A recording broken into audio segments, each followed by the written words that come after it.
See that place right there with the American flag? Chick-fil-A, that is my go-to spot when I am in need of some serious food.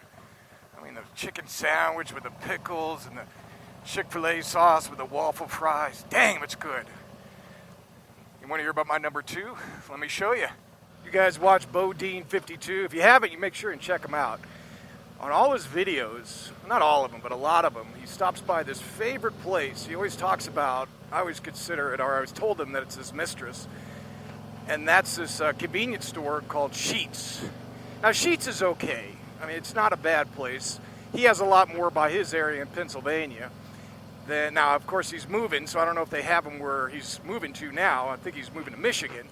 But my second go-to, and I know even though he talks about it all the time with Sheetz, is this place right to my right, and that is Wawa. I'll probably do a video down the road of Sheetz versus Wawa and what's better, but that is my number two go-to place. They have got the absolute best subs there, and I've got like this staple sub I always get no matter what, and it depends on time of night, if I'm riding late or anything, and I just love this one sub, and it's like this toasted bread, roast beef, salt, pepper, Parmesan, horseradish. I don't deal with the mayonnaise or the mustard or anything like that. Bacon, pickles, and onions. I mean, I get, like my wife, when she says, hey, I'm stopping by Wawa, do you want just the usual? It works, same thing. Hey, you want the usual for lunch? I always get that sub. Get a bag of Fritos, a couple Coke Zeros or coffee, and I'm good to go. They make the absolute best subs. But that's not the topic of this video today. I'm actually going to take you guys to a place called Solomon's Island, which is, we're passing a sign right now, 4 miles from here. And I'm going to tell you a little bit of history about this island, and it's pretty cool. It's some of the things that have come about this place over the years. So we're coming up to the bridge here in a second. Once we get up there, I'll take you guys through Solomon's Island. I've put this on other videos. My wife is not a big fan of bridges, so anytime I come over this bridge with her, I have to have my eyes forward. I can't look around. But she's not on the bike today, so I can look around because I don't have any problem with bridges. But I respect the fact that she doesn't like high places or bridges, and she's always been like that. So I try to avoid taking her on the bike when we go over these bridges, because this really doesn't. She gets paranoid because right now we just passed some fence on the right and left, but if you look right now, it's just these little Jersey wall barriers. But that's the Patuxent River, and you go way out there, and that's the Chesapeake Bay, about a mile or two out that way. And then as we come over this bridge, if you look over to the right, that's Solomon's Island. It's this little area, probably, I don't even know, but you can kind of see it right now. It's not a lot of people that live on this island. Little strip, and right now there's a bunch of restaurants and bars, and I'll go over to that once I get to it. If you were to ask today what Solomon's is known for, at least of the people out here, most people would probably say Tiki Bar. And the Tiki Bar is this bar that's the end of this island, and every April they open it up. They have like this big deal. It's like Mardi Gras in Maryland. And the island basically shuts down, and they got hundreds and hundreds of people that walk down these roads. Well, there's only one road. And this place is absolutely packed. Now, I haven't been to that in almost 10 years because I really don't need to hang out with the crowds and overpriced drinks, but it's a big deal. They do it a big opening every year, and I think it's open for 6-7 months out of the year. Otherwise, this island right now is more known for your restaurants. It's kind of like got some boutique shops out here as well.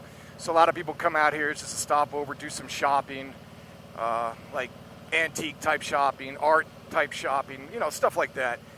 But the restaurants are amazing. If you're into seafood, which I'm really not, but if seafood restaurants are amazing out here, at least I've been told. My wife loves them. But what I'm going to do is kind of pull in here in a second, and I'm going to show you this boardwalk that they have. And I'll pull off, and then I'll show you the bridge from afar, and then I'll show you some history of what happened on this island. So this is the Patuxent River, and way out there, that's when that turns into the Chesapeake Bay. And that's the bridge we just crossed over, the Solomon's Bridge right there. Absolutely love this shot. When you come in, and even though the sun sets in about an hour, it's just so beautiful out here. It's very, very peaceful. Remember the War of 1812? That's a little bit of time ago when the British were really pissed off at us. and they were fighting, if I remember my history right, they were fighting in the Napoleonic Wars, and then one of the things that it do is block the trade routes up from Canada, and they came down and through the Chesapeake Bay, way out there, and they were blocking it. So, and one of the things they did out here, they actually, if you go look way out there in the distance, they would stop their frigates or whatever they had, their big ships.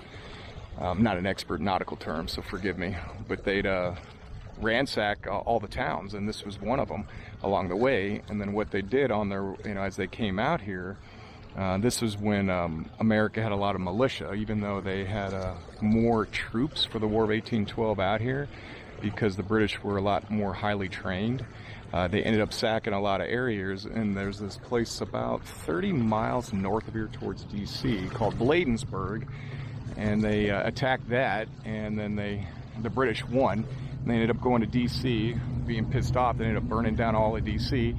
Then they went north and tried to go to Baltimore. Then they got near Fort McHenry, and then the people up, the Americans, repelled them, and then that's where the Star-Spangled Banner came from Francis Scott Key, when he saw the burning fires from a distance. So, little history, and it all happened within a couple miles of here. Oh, look at that thing right there. That thing's pretty cool. They're out taking that for a leisurely stroll. One other thing that I found out about this island when I first moved out here, and I thought this was wild, they actually did all the training for the amphibious landings for World War II. So for Guadalcanal and the Normandy, they actually had a training facility way down there on the other end. And they did a ton of training to get the boys ready to attack, going to France and the Pacific for Guadalcanal. So it's pretty interesting history out here. Just this little island, and a lot of people come down here, and it's not a lot of people today. Actually, there's like no one on the boardwalk except me and the people right over there. They're just pulled in that really funky boat. But way down in the distance, those are all restaurants. So all those places are seafood restaurants, and you come through here. This is a restaurant right here, and it's surrounded by water. Obviously, we're on an island, and I'll take you guys towards the end. I'll show you guys the tiki bar.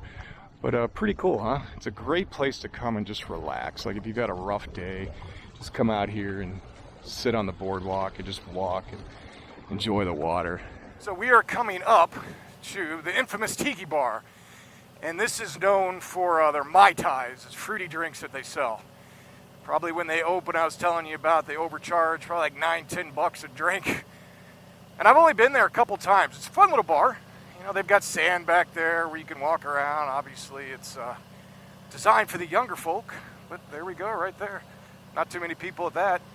It is a Monday night, so probably not a lot happening on Solomon's Island on a Monday night. Show you where I believe, this is what I was told, I haven't verified it 100%, where they did the trainings for the World War II amphibious landing training, which is going to be straight ahead.